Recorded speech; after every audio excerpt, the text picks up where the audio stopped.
बोले शंकर भगवान की जय। 23वां अध्याय कृष्ण जन्माष्टमी व्रत का वर्णन। ईश्वर बोले, हे सनत कुमार, श्रावण मास में कृष्ण पक्ष की अष्टमी को वृक्ष के चंद्रमा में अर्धरात्रि में इस प्रकार के शुभ योग में देवकी ने वसुदेव से श्री कृष्ण को जन्म दिया। सूर्य के सिंह राशि में प्रवेश करने पर इस श्रेष्ठ महोत्सव को करना चाहिए। सप्तमी के दिन अल्प आहार करें। इस दिन दंत धावन करके उपवास के नियम का पालन करें और जितेंद्रिय होकर रात में शयन करें। जो मनुष्य केवल उपवास के द्वारा कृष्ण जन्माष्टमी का दिन व्यतीत करता है वह 7 जन्मों में किए गए पापों से मुक्त हो जाता है, इसमें संदेह नहीं है।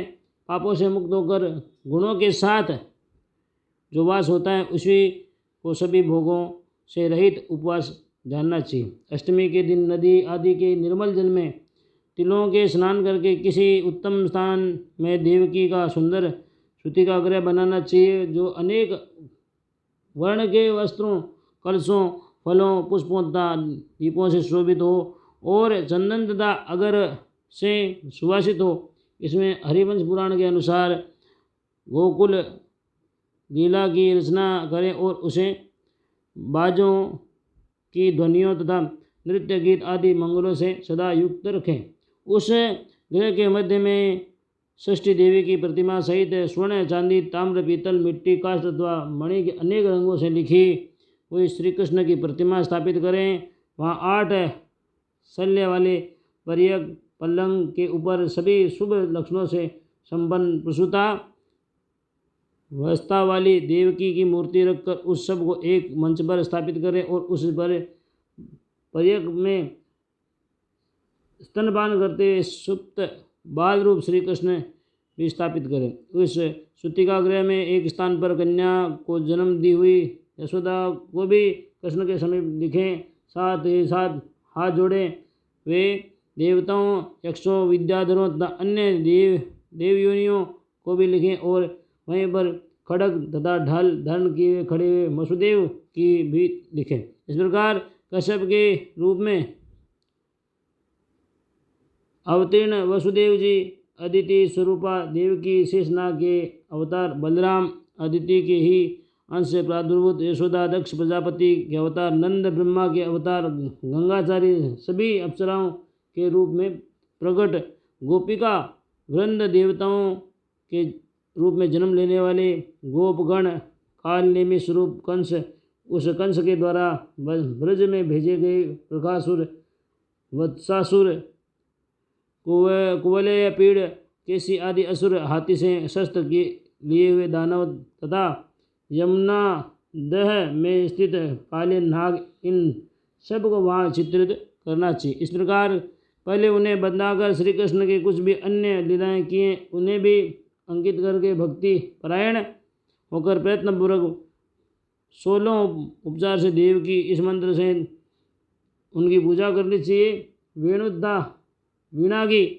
ध्वनि के द्वारा गान करते हुए प्रधान किन्नरों से निरंतर जिनकी स्तुति की जाती है, हाथों में भृंगरी, दर्पण, दुर्वाद आदि कलश लिए हुए किन्नर जिनकी सेवा कर रहे हैं, जो सैया के ऊपर सुंदर आसन पर भली भांति विराजमान है, जो अत्यंत प्रसन्न मुखमंडल वाले हैं तथा पुत्र से शोभायमान वे देवताओं की माता तथा विजय सुता देवी देवकी अपने पति वसुदेव सहित सुशोभित हो रही हैं। तत्पश्चात विधि जानने वाले मनुष्य को चाहिए कि आदि से प्रणव तथा अंत में नमः से युक्त करके अलग अलग सभी के नामों का उच्चारण करके सभी पापों से मुक्ति के लिए देव की वसुदेव, वासुदेव, बलदेव, नंद तथा यशोदा की पृथक पृथक पूजा करनी चाहिए। तत्पश्चात चंद्रमा के उदय होने पर श्री हरि का स्मरण करते हुए चंद्रमा को अर्घ्य प्रदान करें। उस प्रकार कहें, हे क्षीर सागर से प्रादुर्भूत, हे अत्रि गोत्र में उत्पन्न, आपको नमस्कार है।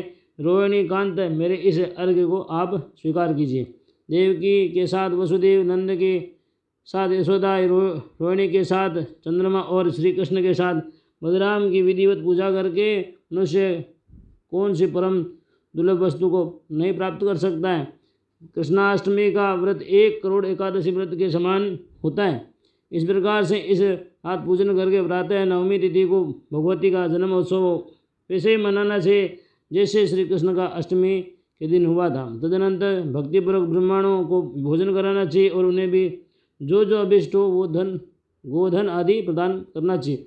उस समय यह कहना चाहिए कि श्री कृष्ण मेरे ऊपर प्रसन्न हो, गो तथा ब्राह्मण का हित करने वाले आप वसुदेव को नमस्कार है, शांति हो, कल्याण हो, ऐसा कहकर उनका विसर्जन कर देना चाहिए। तत्पश्चात मौन होकर बंधु बांधवों के साथ भोजन करना चाहिए। इस प्रकार जो प्रत्येक वर्ग विधानपूर्वक कृष्ण तथा भगवती का जन्म महोत्सव करता है वह यथोक्त फल प्राप्त करता है।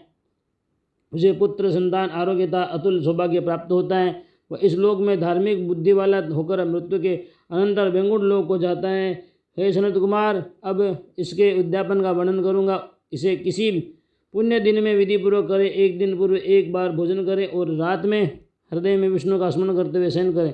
इसके बाद प्रातःकाल संध्या आदि नित्य कृत्य संपन्न करके ब्राह्मणों से षष्ठी वाचन कराएं और आचार्य का वर्ण करके ऋतिजों की पूजा करें। तदनंतर बुद्धिमान को चाहिए कि वित्त साठ्य से रहित होकर एक पल अथवा उसके आधे पल स्वर्ण की प्रतिमा बनाए और उसके बाद रचित मंडल में मंडल के भीतर ब्रह्मा आदि देवताओं का स्थापना करें। इसके बाद वहाँ तांबे मिट्टी का एक घट स्थापित करें और उसके ऊपर चांदी व बांस का एक पात्र रखें।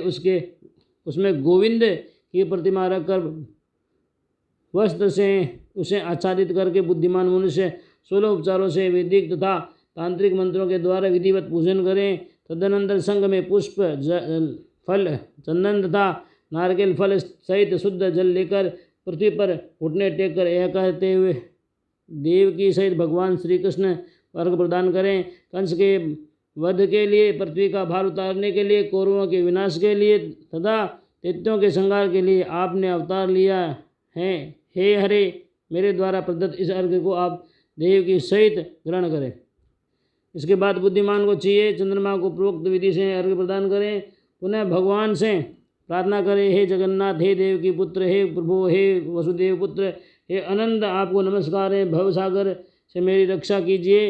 इस प्रकार देवेश्वर से प्रार्थना करके रात्रि में जागरण करना चाहिए। पुनः प्रातःकाल शुद्ध जल में स्नान करके जनार्दन का पूजन कर और खीर तिल और कृत से मूल मंत्र के द्वारा भक्तिपूर्वक 108 आहुति देकर पुरुष सूक्त से हवन करें और पुनः इदम विष्णु विचक्र में इस मंत्र से केवल घृत की आहुतियाँ देनी चाहिए। पुनः पुण्याहुति देकर होम शेष संपन्न करने के अनंतर आभूषण तथा वस्त्र आदि से आचार्य की पूजा करनी चाहिए।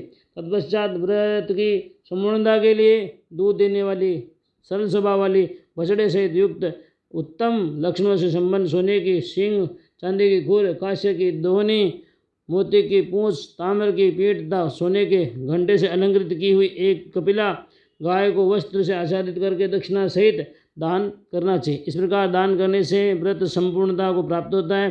कपिला गाय को अभाव में अन्य गाय भी दी जा सकती है। तदनंतर ऋतुजों को भी यथायोग्य दक्षिणा प्रदान करें। इसके बाद 8 ब्राह्मणों को भोजन कराएं और उन्हें भी दक्षिणा दें। पुनः सावधान होकर जल से परिपूर्ण कलश ब्राह्मणों को प्रदान करें और उनसे आज्ञा लेकर अपने बंधुओं के साथ भोजन करें। हे ब्रह्मपुत्र, इस प्रकार व्रत का उद्यापन करने पर बुद्धिमान मनुष्य उसी क्षण पाप रहित हो जाता है और पुत्र पुत्रों से युक्त तथा धन धान्य से संपन्न होकर बहुत समय तक सुखों का उपभोग करके अंत में वेंकुट को प्राप्त करता है। इस प्रकार श्री स्कंद पुराण के अंतर्गत ईश्वर सनत कुमार संवाद में श्रावण मातम्य में कृष्ण जन्माष्टमी व्रत कथन नामक 23वां अध्याय पूर्ण हुआ। बोले शंकर भगवान की जय।